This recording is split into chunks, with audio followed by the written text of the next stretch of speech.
It's Patrick at Pals. Fairlane 500. This is a 64 that I showed you yesterday. It's here for air conditioning.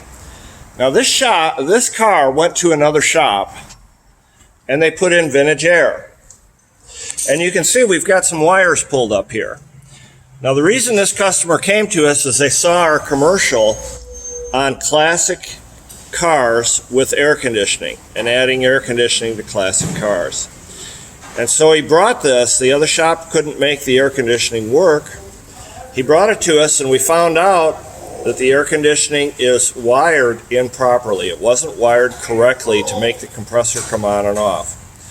So what we're going to do is rewire it, and then this customer will have ice cold air. If you've got an air conditioning system on a classic car and it's not working right, bring it to Pals. If you would like to add air conditioning to your classic car, bring it to Pals. We're equipped to do it all, and we do it right the first time. See you soon.